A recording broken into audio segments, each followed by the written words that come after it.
Ito ang Presidential Broadcast Service. Radyo Pilipinas. Radyo Publiko ng Bagong Pilipinas para sa Bagong Pilipino. Naghahatid ng mahahalagang balita at impormasyon na guugnay ng pamahalaan sa sambayanan. Tulay sa himpapawid ng serbisyo publiko. Radyo Pilipinas. Radyo Publiko. Ang boses ng Pangulo. Sa Iloilo, Radyo Pilipinas. 585 AM. Usapang Agrikultura. Ang inyong source of daily agri-news. Talakayang siksik sa kaalaman. Hatid ay impormasyon mula sa pamahalaan. Pagpapayaman sa ating mga likas na yaman para mas mapaunlad pa ang isa sa mga paunahing kabuhayan sa ating bayan. Usapang Agrikultura. Dito lang sa Radyo Pilipinas.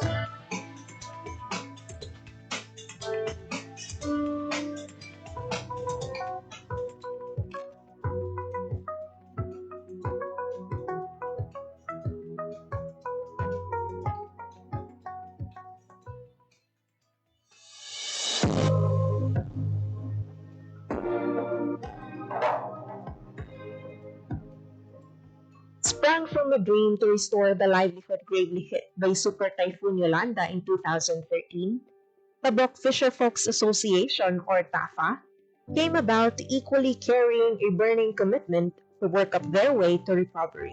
TAFA, in its budding year, started with 112 members upon establishment in August 2013.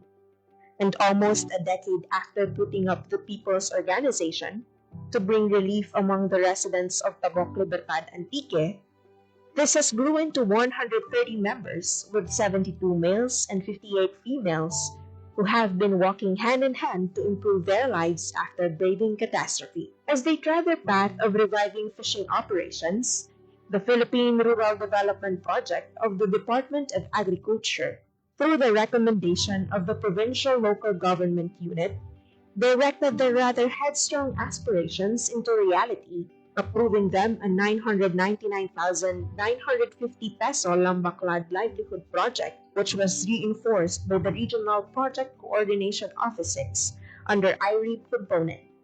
Ang project po namin ay tinatawag na Lambaklad Livelihood Project. Ito po ay isang uri ng panguhuli po ng isda na ginagamitan po ng nets and hooks. So ito po ay naka-assemble sa ilalim po ng dagat at ito po ay may mga sandbags na pumipigil po sa nets para hindi po siya umakyat. Ito pong Lambaklad Livelihood Project po ay talagang environment-friendly gear po siya kasi ito po ay hindi nakaka-apekto sa kapaligiran. The system of fishing operates with one master fisherman or maestro, 3 rondas or watchers, and 20 busos or net pullers. The master fisherman would first assemble the busos upon signal of rondas through waving a flag queuing for another haul from the nets. Upon collection of the catch, the busos are then looking into their nets for damages and fixing them at once before they would hurl the nets for another pull-in, done 2 to 3 times per day. On the pursuit of reviving their daily source of income, the association observes a number of best practices upholding their unifying goal to increase the income of the members by at least 59% annually from 30,000 pesos to 47,834.11 centavos. Provide employment to at least 30 persons in the locality, and increase membership by 5% annually. On top of their initiatives or best practices, TAFA incorporated a weather monitoring mobile application, Windy, which helps them keep the weather in check for conditions that would possibly affect their operations, owing to the core of their association of restoring the livelihood devastated by typhoon. Members, particularly the fishermen crew, were trained and educated to make use of the technology at their advantage. It is being regularly monitored and cross-checked for accuracy and efficiency. Further, among the maintenance practices likewise observed were the monthly nets off or the suspension of fishing operations intended for net cleaning upon accumulation of moss, which lasts for a week, and a total nets off lasting for a month. Ang Lambaklad po ay nagsisimula po siya ng January to May. And then may totally nets off po kami na tinatawag pag June to September. Kasi yung time po ng total nets off is habagat po siya dito sa place namin. So magre-resume po yung aming operation September up to May uli. Tuwing totally nets off po, bali ang ginagawa po ng aming mga members ay ang kumpunin po yung aming mga nets. Lilinisan po siya, tatanggalin po yung mga lumot, at i-repair po yung mga balsa, yung aming mga pump-boat kung may sira po. Para po maka-prepare din po para sa operation po namin sa susunod po na mga buwan. So, sa time po na total nets off, meron din po kaming capability building, mga trainings na pinakandak po namin para tuloy-tuloy po yung aming kaalaman. Kung kahit wala kami pong operation, tuloy-tuloy po yung aming kaalaman para po sa pagpapatakbo po ng aming project. Now, clocking to its 10th cycle of operation, the Lambaklad Livelihood Project has shown continued increase in sales since 2018, having 6,718.61 kilograms of fish catch, which translates to 506,084 pesos recorded sales in its first year, and 8,952.70 kilograms of fish catch, translating to 995,221 pesos in 2019, and 9,971.85 kilograms of fish catch, which translates to 1,138,652 pesos in 2020, and 11,485.45 kilograms of fish catch, translating to 1,579,948 pesos in 2021, and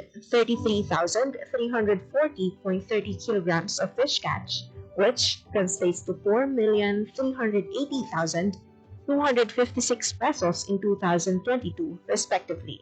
Being an established organization, profit-sharing scheme is being employed with the association, firstly compensating the rondas on duty for the day with 10% from the gross sales, whereas a weekly 30% are utilized for the fisherman crew and the remaining 60% for the association share. With TAFA's civil society organization accreditation, various grants from the regular programs of the Department of Agriculture came their way and have been an additional income-generating activity among its members. Few of these are trading capital assistance amounting to 332,100 pesos under the DA Ahmad 6, various support to enterprises, supplementing the trading capital for fish buying and selling activity of TAFA last November 5, 2021. Kung total nets off po, wala po kaming Lambaklad operation, so wala po kaming income. Meron naman po kaming alternate sa isa naming project na tinatawag po na Talipapa.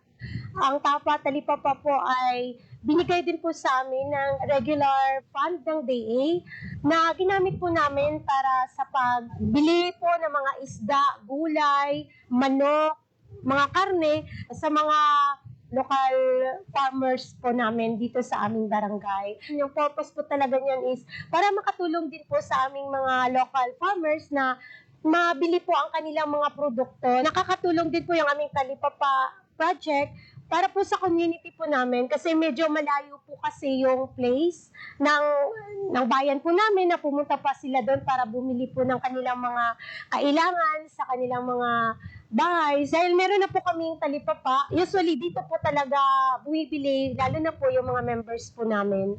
Tanatangkilik po talaga at ng mga kalapit po namin ng mga barangay. This is coupled with the enhanced kabiwa ni Ani at Kita financial grant assistance under Type B category or logistical support, amounting to 1 million pesos for the procurement of their own delivery truck to address the challenges in delivering their product to the market due to frequent lockdowns during pandemic.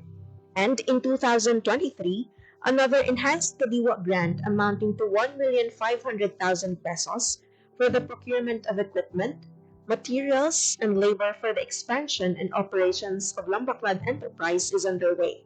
With the expected expansion of the enterprise, it aims to employ another 20 fishermen and would open employment among the residents of Libertad Antique. Notably, as the association eyes for sustainable livelihood, they allocated 40% of their income as contingency fund, as maintenance of their fishing equipment, and as allocation for the planned expansion of the livelihood project. Para po sa aming contingency plan, meron po kaming nakalaan po na 40% mula po sa aming gross sales. Ito po ay tinatabi po talaga namin para po may magamit po kami sa maintenance po ng aming Lambaclad project. So ito rin po ay gagamitin po namin kung sakaling magkakaroon na po kami ng time na kami ng expansion para sa isa pong unit ng aming Lambaclad. Born from a steadfast desire to recover from the damages brought by Super Typhoon Yolanda, the Lambaclad Livelihood Project has stood on its feet and has been serving hope with the fisher folks of Libertad Antique with the help of the Philippine Rural Development Project, Regional Project Coordination Office 6, BA AMED 6, and the Provincial and Municipal Local Government of Antique.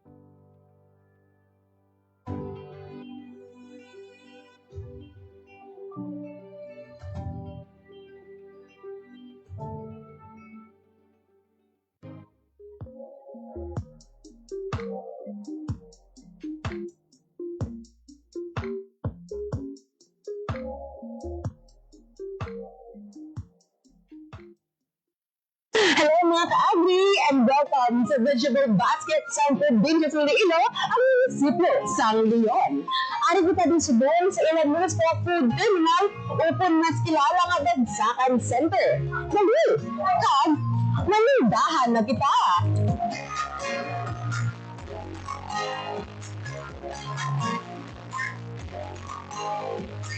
Leon is considered as the vegetable basket of the province of Iloilo. That is why sa aming karason na kung sa kita ang napian na pagkasuportaran ng pang-day amad ng pagkasakan kang nilawat ng Leon Municipal Food Terminal. So, mga 25 years ago, in-establish siya bago pagkasabuli kang Day Amad. And now, isa rin dyan parang biyano ng ating mga farmers na makatipon kananda ng mga farm products, hindi lang man Tagaliyon, kundi ang mga adjacent municipalities na dito po ng ilang farm products pag-baligyan sa mga lain-laing mga buyers natin. So for now, ang atin yung mga farm products ginadararan diyan not only dyan sa Iloilo but sa mga other provinces, sa mga Boracay, sa mga Cebu, mga Negros, and even Metro Manila. So kita rin ang halos na supply ng mga fruits and vegetables dyan sa Region 6. In terms of regulation ng ating municipal food terminal under the management ng Pangustang Local Government Unit of Leon, and we are in charge sa price monitoring to ensure na insakto man ang presyo sa natin sa nautan mo o binabaligya sa natin ng farmers o kabulig sa amad. So monitor natin every day since ang operation ng ating municipal food terminal is every day ka na. Ang ating municipal food terminal na kung binabulig sa atin ng mga because may access ang tanda o yung tanda sa mga buyers natin. So sa natin sa nandungan natin ang mga baligya natin binaaboy lang sa mga affiliates because of oversupply. But we're very fortunate na Bagsakan Center ng kita o food terminal na ating mabaligya alos mga bakal na mabaligyan sa ating mga and we are inviting sa ating mga tourists those na gusto mag-visit sa ating mga Leon Municipal Food Terminal na magbakal ang mga pesca ng mga ulukan na halindibis mo sa mga sa banda sa Leon.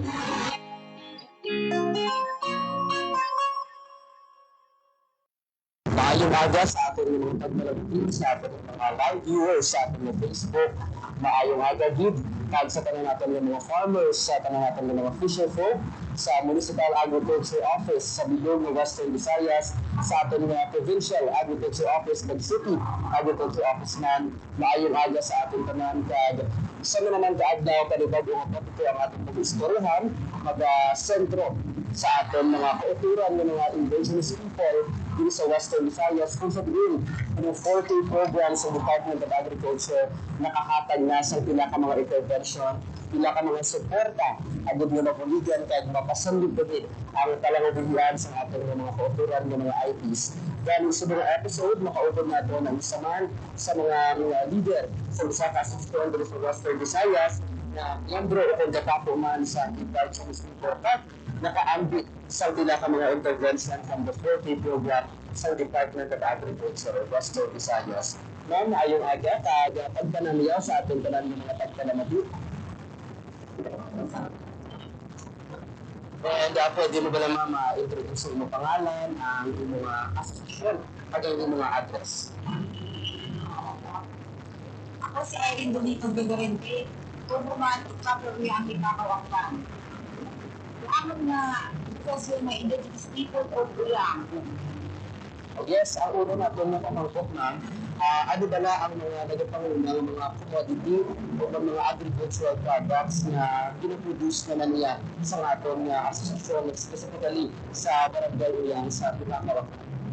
Ako na sa hay, kaan kami importi, amaka, o amaka makaon sa hay, kamat-ama doon nag-aasin suman, sa bulig na porti, tawanan na itabuno, tausan dahil mga materialis, mga grupo, kasi mga paga, mga bara.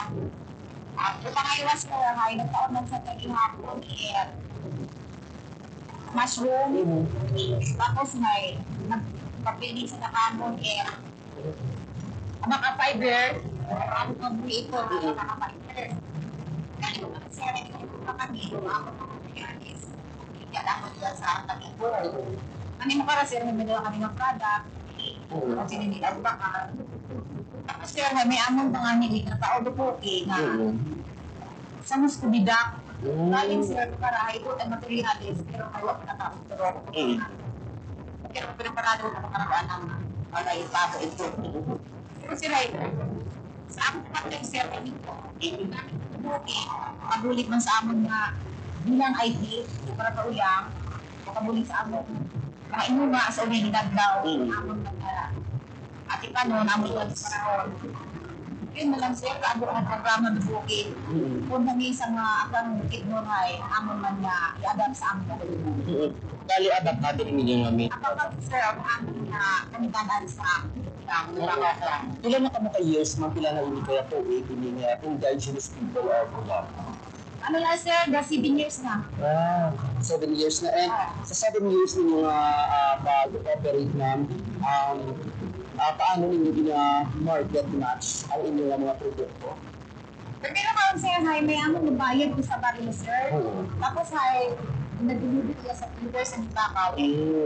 Pero dinadeliver. And madami naman kamamang ng mga napasubukan ng mga market matching sa DA40 program. Ano naman ang mga pagpapangkat o mga strategies na pinapangatupan ninyo? Okay pa sir. Ginaapo ba manamon sir? Ginaapo para manamon para maantiro kami. Ginaapo po sa mga amin sa ipoti na inaintindi din namin sir para makatulog kami. Sa uling edad daw, isang kami nakatulog na kami sa mga natin. Yes. How about naman ma'am sa pag-transport sa ating mga produkto? May arabarin kita sa mga challenges sa kung pagpangangkap na ginapangatubang po na ginabiyahe na po o kung dinulong na po ng ating mga produkto? Oo sir. Kapag ginabudaya na bigyan sir sa ako, bawa kami ang kami. Kasi kung ating kulay ro ang lang dito. Ang ginahapal-habal pahaling dito sa Barangay Uyang, kaantuya sa Lanang Ibaka, may ginahapal-habal ang sir, ang single ang motor, yun ang kulay sa amon. Sa inyong pagpananaw naman ng mga suporta from the government o from the Department of Agriculture, specifically with the 40 program, ang kinahanglan at mas matataas pagid ang volume o kung mas makanami pagid ang kalidad, especially sa atong abaka products. Ako na lang hanggang sila may kapatid machine, kahit pa ang sila na abaka, paabot ang sila sa malumada.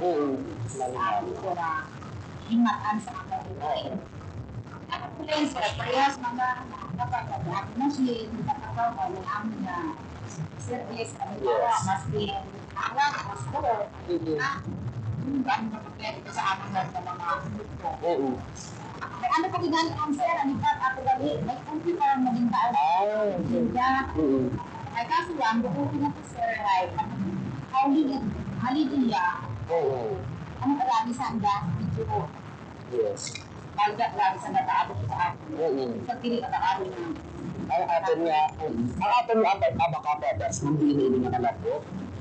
Kasi, di alam po sir, naginatag na bakaw, kasi yung tulog niya sa buwan, kasi lang natatag. And sa palabuto, nabi man in the future, ano pa gid ang mga plano, especially sa ating organization, ang indigenous people of the world, may kantaman sa pagkasandot na liya sa ating proyekto. Ang plano naman sir, sa abaka naman binatag sa COVID, kumukuhaan kami sa produkto. Ano din kaya ang sinang na produkto sila? Ang amot ba lang ang mga ano ba lang pili ba lang sa abaka?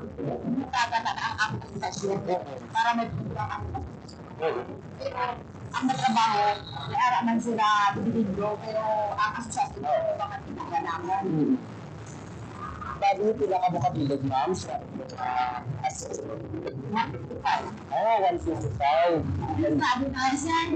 Estado na sa DA at sa DTI.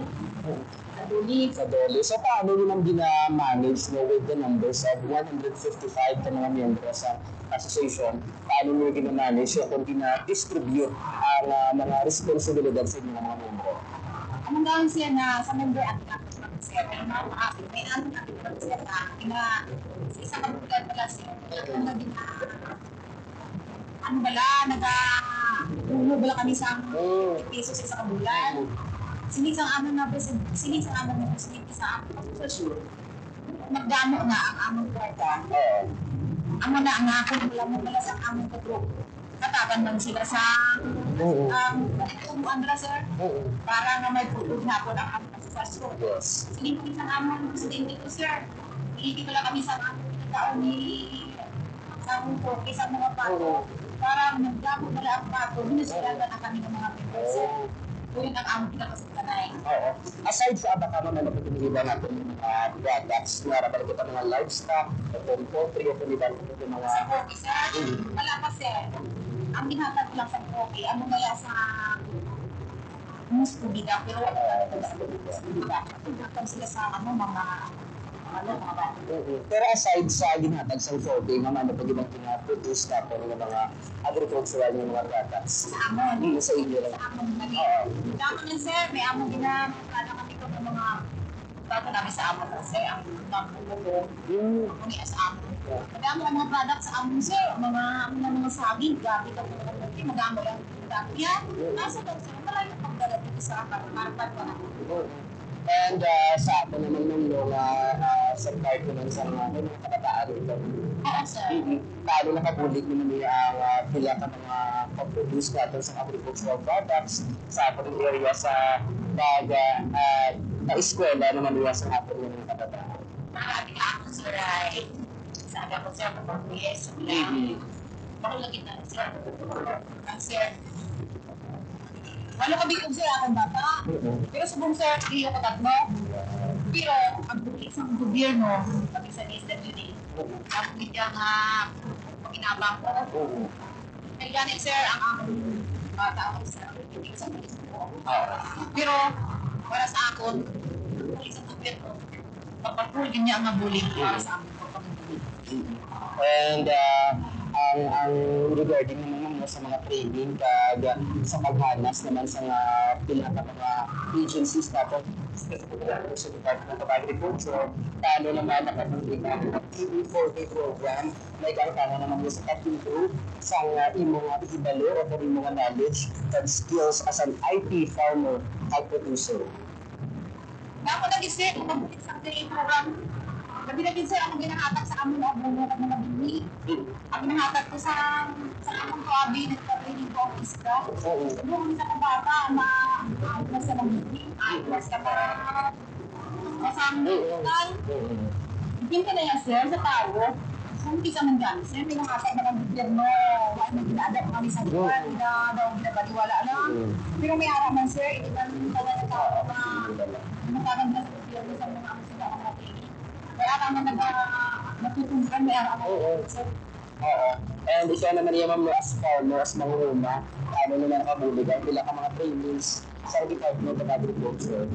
Para sa akin, sir, kada may pinig sa bago, kaya kung kasali ako kay walang sir sa mga ang mga tao sa mga sa bago. Bago, wala, truck, gamit sa mga training, una sa DTI. Pangalawa, ang ano na, pag mga sa ano, farmers, turuan kami, sir, sa gaano kami tulay. Ay, subuhan din tagaan gani kami sa mga siguro, kasi sa mga siguro. Kami ko siya ang kalabasa ng mga upa. At subuhan siya, nagalagala. Ino. Kaya na, sir, nagmarkan na isang sindig ko sa uyaw. Sa unang binatag, damo na ito mga binatag. Sa ikadwa, sir, sa pamakan nila ko sa Kobe. Kaya na ito damo kayo. Ang diferensya lang sir sa amon, ang pag-usip kataan. Kasi lang sir, ang climate change lang ang sa amon. And regarding naman sa atin ng mga bilang katapon kita o na part kita sa IT community, paano naman ang DE 40 program nagabulig sa pag-preserve sa ating mga cultural practices samtang gina-improve natin ang ating livelihood.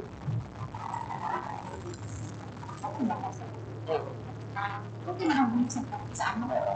And kinimig sure man mo ang ating cultural bilang katapon kita sa IT community is being preserved. We are so thankful na ang 40 program yung design para sa ating mga IT ng mga kauturan. Sa siguro ma'am, mayarapan kita mga ongoing na mga trainings o mga pagbahanas na ginapasatupan na din nga mas mapasandog pagid ang atong asosasyon. Siguro sir, ang training sa mga babot para Pilipinas sa bukaw sa ano. Ang maribong ko kong sir, alin naman sa 8-9-10. Sa titin natin sir, kung ano ba pa paputik naman ang among mga aklan na produce. Parang naman, dami-dami sila ang happy sa aming kapatid mga sa balaw, sa mga sa lugar. Ang yan na trinina namin sa buka, bawal na ganyan sa aming itasan. Ang nakikita namin sa buser. Ang sa mga training namin sa mga nag-aapak. Madamot ka mag-training namin dapat sa mga IT. And as part sa mga uyang, indigenous people ang uyang na paano naman nakabulig niya ang pag-attend sa pila ka mga trainings sa Department of Agriculture sa pagkatugan na nagkas sa ating mga customer. Mga lagagid sa sir, na nasa DA program, mapag-training sa mga puyo, lagi na isa mga ay sa una sir, ang mga tao sa amin, hindi na kabalo na kasi sa baka, pag-inubuan niya na sa DTI.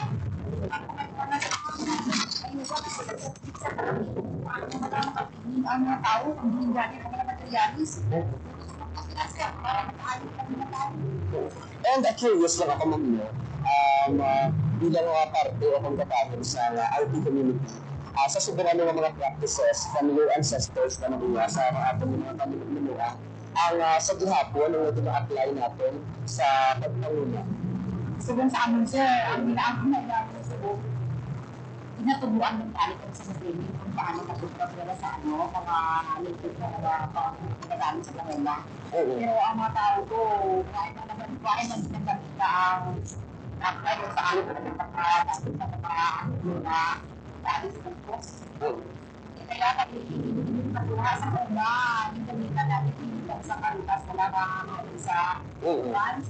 Paano kami mag-programa na sa mga ang ginamit na sa mga kasakat-sakat sa uma. Hindi na yun namin magbakaw kami din sa ako na niya, ang magbaya namin, dapat magkamit training, pero hindi bigyan ng anong tagabo na, mga talagang sa amin, hindi na mapatay, ang ginahanap na sa amin ng mga pang-video. And sa nga nang yun nakapagod kita ng mga special natin nga organization, nga nang yun parte sa DA Photo Program, ano kita rin na natin nga mapansagan bilang parte sa komedya. Asa ako na umusir, gamit ang nag-aabot sa akong lugar na maalit sa among nakabuli sa tanan namin sa una, sir. Nakakaiba ko subong, nagbago na dito sa lugar sa pang-training, paano sa mga experience. Wala pinapusan ng mga tao, nagtuon dito sa training. Paano ka pinapusan, wala na kakamati, paano ka pinapusan. So, na-yes sa akin. And if may ara daw mga suggestions ng mga kantanong sa ating program, sa DA Photo Program, ano pag ang mga suggestion o kung na-recommend, ano na ma-improve sa ang pila natin sa mga delivery, specifically sa mga programa natin, nagbibiligid sa ating mga IP communities. Gusto ko kani sir sa gobyerno, especially bigyan sa DA program. Gusto ko din kani na duga kan paglaw suporta para sa amin sa IT. Para ba lang matatag namon kung ano din ang ikamayad bala sa amin kasi sa nito ang mga IT na kulang kapila kani. And sa subong na you mentioned 100 mga members, mostly na mga sa iyo organization o sa iyo association, pila ka nakatibog na officers? 8. Mga 8. And ano ang mga nga designation na? Commission officer ako, sir. Okay, bilang isa ka public information officer, paano mo man spread o kung pinapalabot ang pila ka mga informasyon sa ato naman yung asosasyon kag sa ato naman yung mga miyembro sa indigenous people at Awan. Sir, kaso lang, sa akin. Sige, nagtrabaho. Isa kami gusto, mga tatlo ang ablaw, kami lumawo. Pero ang kami nagamit kasi na kumawag ito. Awa ko sa iyo. Sa mga sa Pilipinas. Kaso na sir, ako mga sa ibabaw. Ayun po, nagigna. Hindi nila sa akin. Ning adi ang ako ngayon. Ning, may anak ang ning. Sa inyo mga officer, ning pala kamo, sa Mario, kung diri ka sa yan kami ng parang sa tunggo sa mga tao, meeting na to sa ating asosasyon. So kasi, kapati ko sila sa mga kung mga meeting sa ating asosasyon, dahil hindi ko na nagbubayaan ang mga asosasyon. Sige mo sa among kapitan, among mga check, ang check na, ang asawa sa check. Sa check, maayon na lang po kung bilib, sa laksaran lang. Kaya magbadag niya, gano'n sila sa aming mga training. Minta na. Kung may ara lang, sa sabag mama, kung may araw ka matagad sa mensahe o kung pagpasalamat, kung tigit niya makapalabot sa pagpasalamat at natin sa ating mga programa. sa pananahan ko, pasalamat ako sa inyo. Minsan, iya kami, ipatawag kami ng programa na kaabot kami iya at niya ang gawas. Una sa tanan, sila ako sa daily program, sa Anaipoki program, sa amin na asosasyon, waro among asosasyon, hay, wa man mag-abot tayo mga programa, nga, una abdi na mag-abot yung asosasyon, hay, kami tingnan ko kaya, para wala na kami gas, tunduan ba na? Ako na ang binapasalamatan ko sa gobyerno, salamatan ko ang mga hatag at huli atin sa day program, 40 program, at kabay pa nga matubangan pala ang ginhatan sa amon. At mga training na ginhatan sa amon, kabay nga matubangan para sa gobyerno. Mapunang pagyapon na mo, duwa na mo na balik. Thank you, sir. And lastly na lang, mami, gusto ko nga itamyawon o kung isa yung mga kataan, yung mga katapo sa mga asosasyon, pwede gid na makabuhid sa ila. Sa mga ako ay iyawan ako sa Iloilo, iya ako interview ako at amon nga bilang leader iya ay na grad daw sa ako asawa, sa ako kaimangho at kapag ako nakapagtatao sa ako nga amon nga presidente, amon asosasyon na iyawon kami. Ilang kami sa kanyo maka surugoon it barangay uyang ay intuwa namo para maabot ko atong handong sa atong asosasyon. Kabay nga madugangan pa ato nga programa at kita tanan higahili. Salamat po. Once again, si Ma'am Irene from Indigenous People of Oyan, from Barangay Oyan, Libaco, Aklan, na naghatag sa inyong experiences, kanyang istorya, may kaangkalan sa pag-baton o kung mga benefits naman niya nga yung palabot sa DA40 program, ginatamyaw ko natin si Ma'am Glenda, tumatay ang focal person sa DA40 program, and the rest of the 40 program na naghatag din isang support sa ating mga communities, not only sa Libaco, Aklan, but all over Western Visayas. Ginataniwan natin ang katapos ng DA Western Visayas sa ating Regional Executive Director, Director Dennis, ang ating duha Regional Technical Director, ang ating OAC Director for Operation and Expansion si Ma'am Maria Teresa Solis, and for Research and Regulation si Director Zardino Picuelio. Ginataniwan natin happy sa information section, si Sir James Earl Agatis, and the rest of the personnel of Raffles team na yung aga sa ating tanan. Sa masunod natin ng episode, isa na naman ka-istorya sa ating mga kauturan ng mga IDs na ating matatutukan na nilabantay lang sa ating mga programa. Sunod natin si Sean Capilano from DA Western Visayas, maayong aga sa ating tanan. Raising livestock is a demanding but rewarding way of life. From the quiet hours of dawn to the bustling activity of the market, every step requires dedication and skill. Today, we take a closer look at the journey of a hard-working farmer as they tend to their animals and bring them to the young livestock auction market. As early as 12 a.m., Manong Edwin wakes up and ready to begin his day. He carefully prepares his livestock for transport, ensuring they are in the best condition for the auction market. By 1 a.m., he and his team pull their stocks, making their way to the livestock auction market or LOM.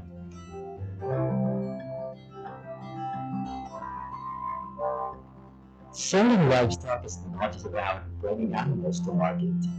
It's about careful selection and preparation to get the best price possible. Sellers and buyers start around, eager to engage in the investment trade.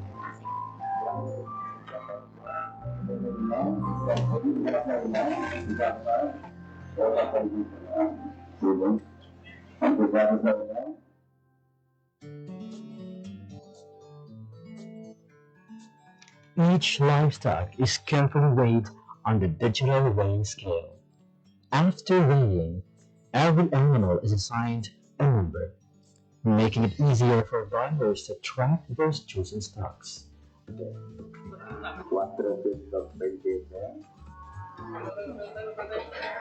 Pag-abot isang baboy, before siya ikiluhon, gina-check anay ang iyang barangay certification.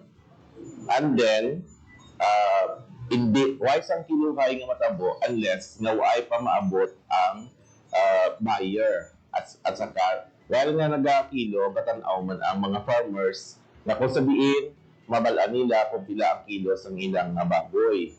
After that, ang aton nga kuha, ang aton nga buyer, makuha siya sa cash tickets o kung ang weighing slip na sabihin nila ma-indicate ang kilos ng iyang baboy para nga i-presentar sang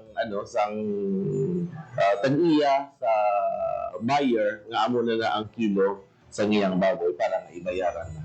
The livestock class and weight are recorded for transparency and accuracy. At a livestock auction market, each stock is meticulously inspected by potential buyers. Every detail, from size and weight to overall health, is carefully evaluated. As the bidding process unfolds, buyers compete for the best livestock.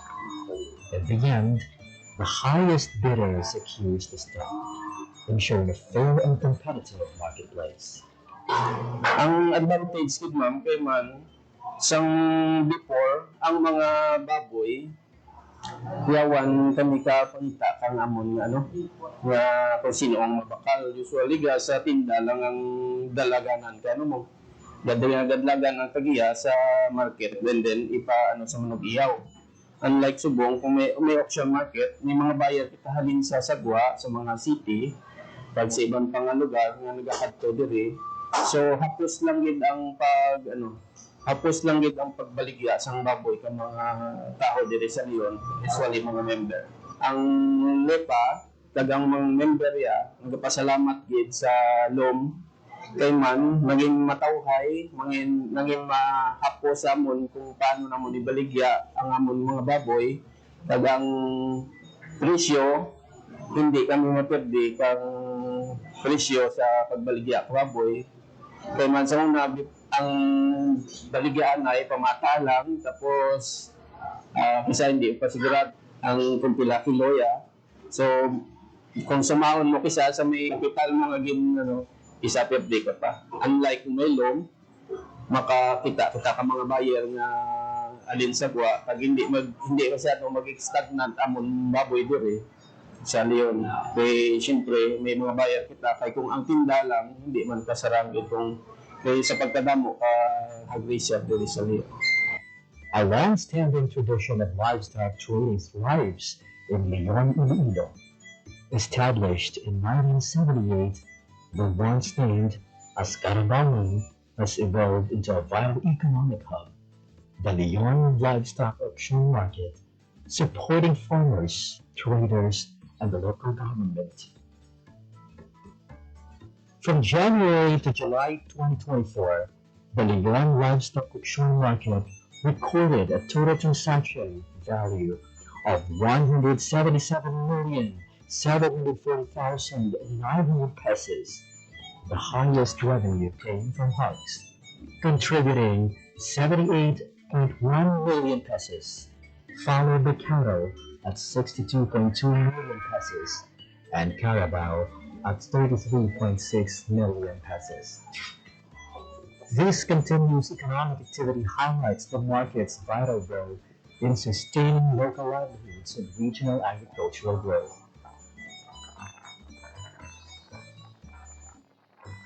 Just to give you the idea, even before, we have challenges na facing in the management of our livestock auction market. Well, one of those is the limited facilities that includes the shed, and then the problem on drainage, and then the manual weighing, of course, before we do that.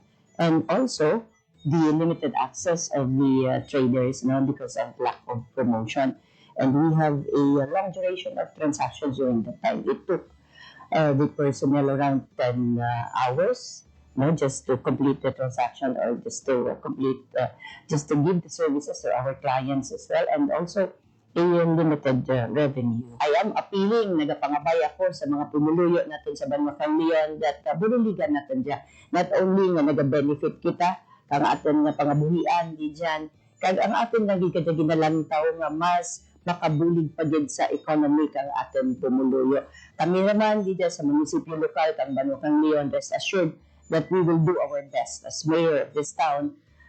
Himuon naman ang tanan-tanan para mas ma-improve pagid kag kilalahan ang Banwakang Leon, not only the summer capital of the province of Iloilo and the fruit and vegetable basket of Iloilo, but the livestock hub of the province and the whole Philippines. From a small trading post at the back of the municipal hall to a thriving livestock auction market in Barangay Palapungan, the Leon Livestock Auction Market has continuously adapted to the needs of farmers and traders. With the support of the Japan 2KR project and local government investments, the market has undergone major upgrades.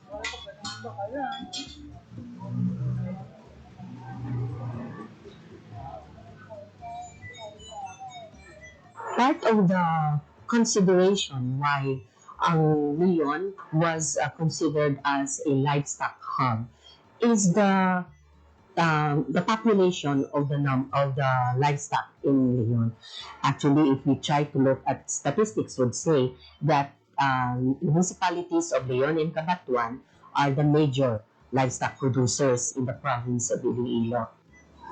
Sa tulad, makita natin ang mga improved infrastructures, no? Makita natin ang ating administration building, no? Court na siya, mga cater na siya, damo ang numbers ng mga clients natin na makasransact, rain or shine man na. We have our fences, na makasecure ang ating mga clients and our livestocks. And makita man natin sa tulad, simentado rin ang ating selling area kag ang mga dalan. So, very comfortable rin mag-transact ang ating mga farmers and traders sa ating livestock market. Secondly, ang ating improved nga animal shed. So, makita natin yung mas organized rin ang ating livestock market. Naka-separate no, ang mga large ruminants natin ng cattle ng Carabao sa may area matanang allotted for hogs, for goats, and for our poultry. Sa tulad, we're very fortunate na may digital ang kita no, and calibrated na weighing scale. Kasi din mas transparent yung kana in terms kilo, no, makita rin di farmer once kilo na sapat, no, kag mismo si buyer makita no kung talaga kilo ka sapat. And we have also our improved system of operation. So kanang na gaw sa kami sa 4 pero nag-end kami alas 2, no, alaw na. But for now nag-end kami sa kami alas 4, nagatapos kami 7 to 8 a.m. So while rin so part yung mga transactions sa mga baka na nag-bring dyan subject for pick up rin kang mga buyers. So makita natin na may improve sa transactions. It's because ang mga documents na kinanglanan ni buyer or ni farmer, di dyan na mismo may issue sa livestock market natin. So di dyan na presence ka natin yung Municipal Treasurer's Office sa pag-issue ka mga certification, di dyan natin yung Municipal Agriculture Office, ang ating PNP, no, ang mag-issue. So, one-stop shop na na, diyan available mismo sa atin. Ang ating improvements no, sa ating livestock market na kung yung bulig sa ating mga livestock racers at the same time sa ating mga buyers. No. Sa ating livestock racers, halos ka ng glad yung ginadara dito sa livestock market at nabakal rin. It's because ang mga buyers, damo rin na ganyan at makadto sa Leon para magmakal. So, and then, luwas sa Tagaliwan, damo naman ng mga adjacent municipalities, no? O yung iba ng mga probinsya sa Dakantur, dito para ibiga lagi ng baka nila.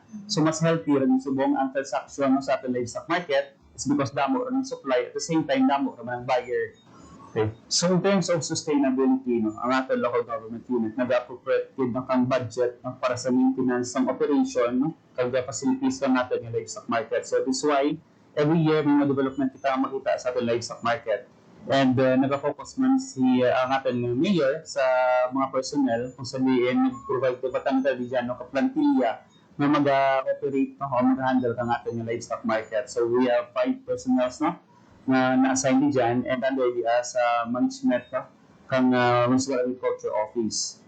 Yearly, nakakanda kami kang assessment no, together kang ng stakeholders, nakakanda kami meetings, no, paghinunanan with our traders, with our buyers, with our livestock racers, so kung paano mag-improve no, ang sistema kag management ng ating livestock market. With over 8.7 million pesos in funding from both the Department of Agriculture and local government unit, the Leon LOM now offers organized trading, enhanced security, and modern facilities that ensure full and efficient transactions. So, primarily, ang aming office is in charge of the collection of all income related to the auction market. So, may mga employees, kami may mga personnel, kami nga naka-fill dito, kag sila ang nagatang issue sa receive sa payments and nag-issue sa resibo or cash tickets sa mga payers or mga clients natin dito sa market. At the same time, kami man ang nag-record ng income, kag nag-monitor ka income, kag kami man ang nag-deposit ka income sa banks natin. So, for auction market, nag-collect kita kang entrance fees sa mga nagasulod na mga ruminants, natawag ng gano. And then, nag-collect man kita kang weighing fee. So, kung magamit sa nakatuluhan para magpakilo, nag-collect man kita. Also, yardage and transport fees. So, mag-in and out gani ang mga ang mga baboy or baka, nagakulat kita kung transport fees ng ba or transport clearance. And may ano man kita, ownership, kung magpa-transfer ka, ownership, may ginabayad man. And kung kung magpa-certificate of ownership, to also magpa-transfer kang ownership, may ginabayad man. So, ang ownership of transfer, mostly regulated by Bureau of Treasury. So, may share si Banwa, may share man si Bureau of Treasury sa lang mga, sa transfer of ownership lang ng mga couples natin. So, firstly, as a transparency, what we did was to put tarpaulin na signage outside in the loan. Kung makakadto ka mo dito, you will see. So, nakabutang dito specifically kung pila ang ginasukot for entrance fees, pila ang ginasukot for transfer, para transparent sa mga pumuluyo kung pila inabayad dapat, para ma-avoid ang mga overcharging. And also, ginaremind din naman ng mga nag-post man kami dito nga always ask for receipt. So, this is to ensure na kung ano yung nabayad ka mga farmers or mga pumuluyo, nagasulod kita na sa may kang banwa, sa pundo ka banwa, para magamit natin sa mga picture ng mga projects. So, ang part ko natin na income sa atin na auction market is exclusively used sa market na mismo. So, why ka na nag-inform? But part of it, nag-inform ka na sa general fund sa munisipyo. So, for example, mga entrance fees, kag mga kilo, ang makulat naman din dyan, ginabalik din naman to invest sa may auction market natin. And also, aside from that, ang mga pundo na halin sa national na ma-receive natin, ginaano man natin to improve ang ating auction market. Once a stock is sold, it is transferred to the holding shed where necessary documents are processed. Before finalizing the sale, sellers and buyers must complete all required certificates, permits, and clearances. These include the disinfection clearance, animal health care certificate, and the local transport permit. Additionally, necessary fees such as the permit fee, municipal business tax, garbage collection fees, and the environmental fees must be settled.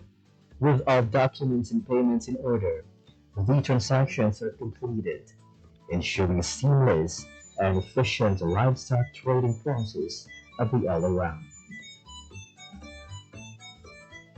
Behind every thriving livestock market is a team working tirelessly to keep things running smoothly.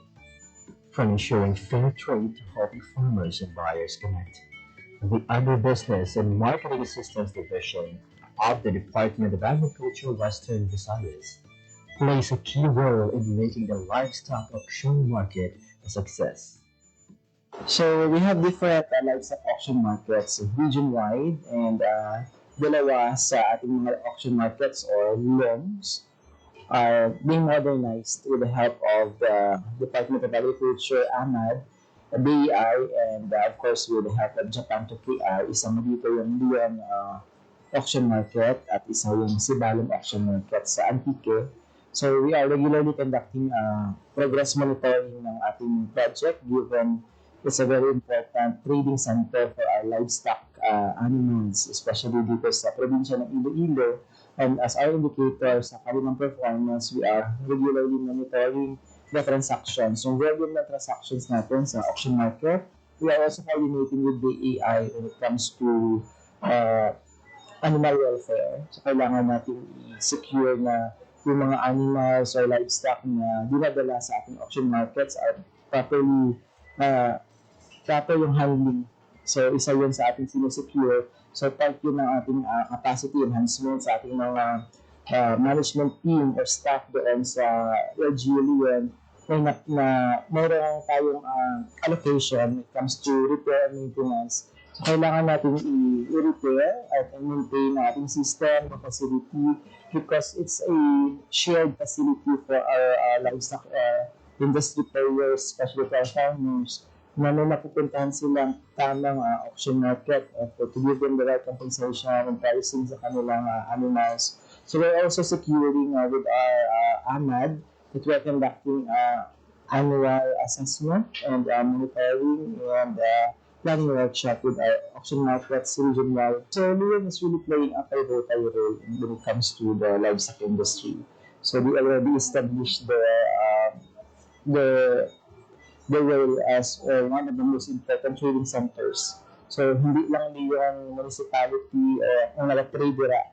So neighboring municipalities are coming there because isa sa mga advantage natin as what I've mentioned is yung transparency when it comes to the weighing sa ating mga livestock na pinapasok sa ating auction markets. The Leon Livestock Auction Market is where farmers and buyers need to ensure fair trade and sustainable livestock production.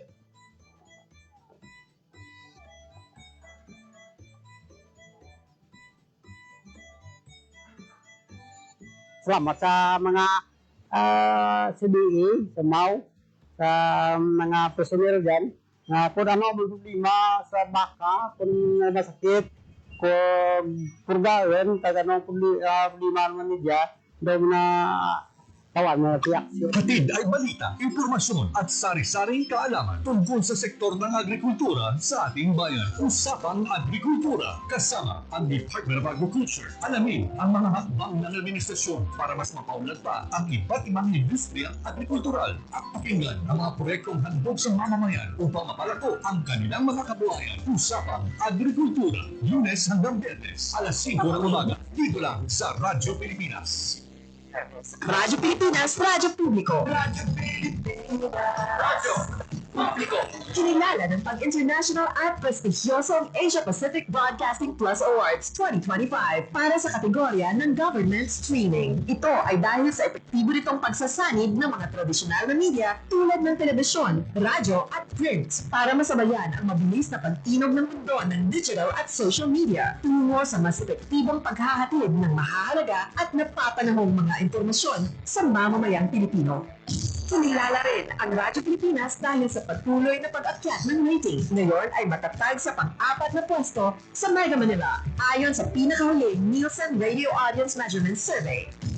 At sa social media, nakamit ang higit 2,000% pagtaas ng bilang ng mga sumusubaybay sa Radyo Pilipinas page sa unang bahagi ng 2025.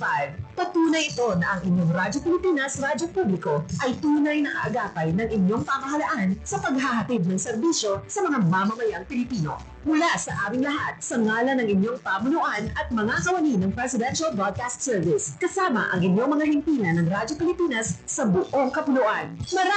Maraming salamat po sa inyong lahat, sa inyong pagtangkilik at pagkilala. Radyo Pilipinas. Radyo Publiko. Radyo Pilipinas. Radyo Publiko. Radyo Pilipinas.